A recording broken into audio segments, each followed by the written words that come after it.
రాహుల్ గాంధీ దేశాన్ని తప్పుదారి పట్టిస్తూ ఉన్నారా? చూస్తుంటే మమతా బెనర్జీ, అరవింద్ కేజ్రీవాల్ కంటే రాహుల్ గాంధీనే ప్రమాదకరంగా మారుతున్నట్లు కనిపిస్తోంది. ప్రమాదకరం ఎవరికి? నిజానికి, నిజాయితీకి, రాజ్యాంగ విలువలకు, ప్రజాస్వామ్యానికి. ఎలా? ఏ రాజ్యాంగపు ప్రతిని కాపీని పట్టుకొని ఆయన ఎన్నికల్లో ప్రచారం చేశారో, ఏ రాజ్యాంగపు ప్రతిని చూపిస్తూ మొన్న ఆయన లోక్సభలో ఎంపీగా ప్రమాణ స్వీకారం చేశారో, అదే రాజ్యాంగం తప్పు అని చెప్పిన దాన్నే ఇప్పుడు ఆయన పార్లమెంట్లో బయట చేస్తున్నారు. రాహుల్ గాంధీ లోక్సభలో మాట్లాడుతున్నప్పుడు అధికార పక్షంలో ఉన్నటువంటి బీజేపీ, ఎన్డీఏ సభ్యులు ఎవరూ ఆయన్ని అడ్డుకోలేదు. కానీ ప్రధానమంత్రి మోదీ మాట్లాడుతున్నప్పుడు మొత్తం 125 నుంచి 130 నిమిషాల సేపు కాంగ్రెస్, దాని మిత్రపక్షాలు మోదీని అడ్డుకుంటూనే ఉన్నాయి. స్వయాన రాహుల్ గాంధీనే తన సభ్యులకు వెల్లోకి రావాల్సిందిగా, గట్టిగా అరవాల్సిందిగా రెచ్చగొట్టడాన్ని మనం వీడియోల్లో చూసాం. రాజ్యాంగం పట్ల గౌరవం, నిబద్ధత ఉన్న సభ్యుడు అలా చేస్తాడా?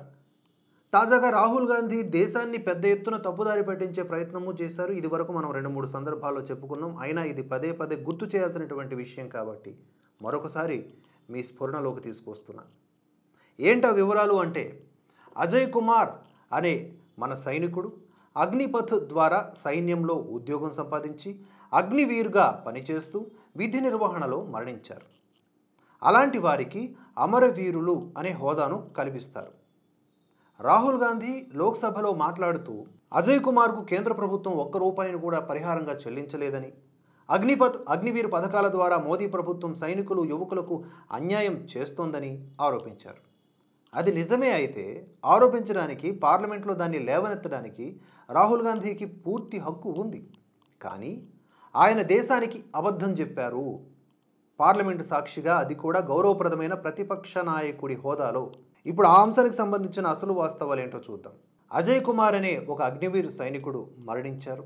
దురదృష్టవశాత్తు అగ్నిపథ్ స్కీమ్ ప్రకారం అతనికి ₹1 పరిహారం అందాలి.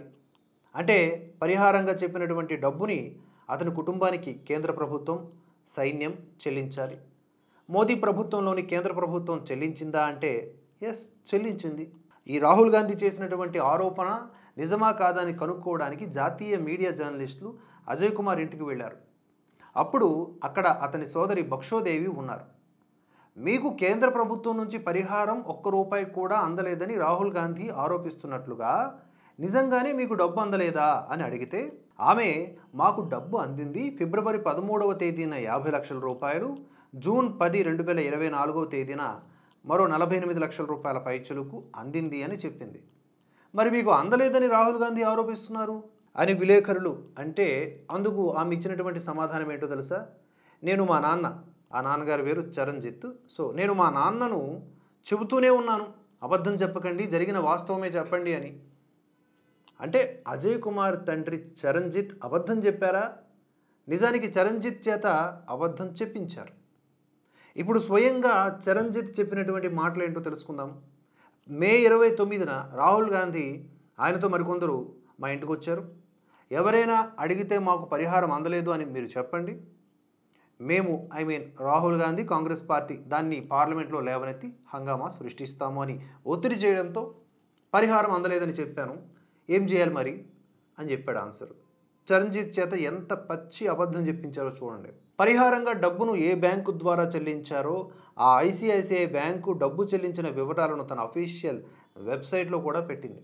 రక్షణ మంత్రి రాజ్నాథ్ సింగ్, సైన్యానికి చెందినటువంటి ఇతర ఉన్నతాధికారులు కూడా ఇవ్వాల్సినటువంటి పరిహారం ₹98 లక్షల పైచులకు ఇప్పటివరకు అందించామని స్పష్టం చేస్తూ, ఇన్సూరెన్స్ డబ్బు, ఆర్మీ వెల్ఫేర్ ఫండ్ ద్వారా వచ్చే 8 లక్షలు, ఎక్స్గ్రేషియా డబ్బు సుమారుగా ₹44 లక్షల కూడా అగ్నివీర్ అజయ్ కుమార్ కుటుంబానికి త్వరలో అందనున్నాయని కూడా చెప్పారు.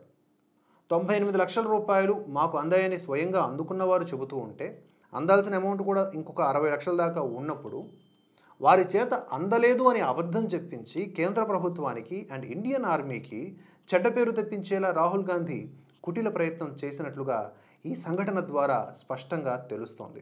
ఈ విధంగా చేయమని రాజ్యాంగం చెప్పిందా? ఒకవేళ రాహుల్ గాంధీ పట్టుకు తిరుగుతున్న రాజ్యాంగపు ప్రతిలో అది ఉందేమో మరి ప్రజలకు చెప్పాలి. రాహుల్ గాంధీని సమర్థిస్తూ మాట్లాడే మేధావులు, రాహుల్ గాంధీ భక్తులు, పెద్ద మనుషులు ఇప్పుడు ఏమంటారు?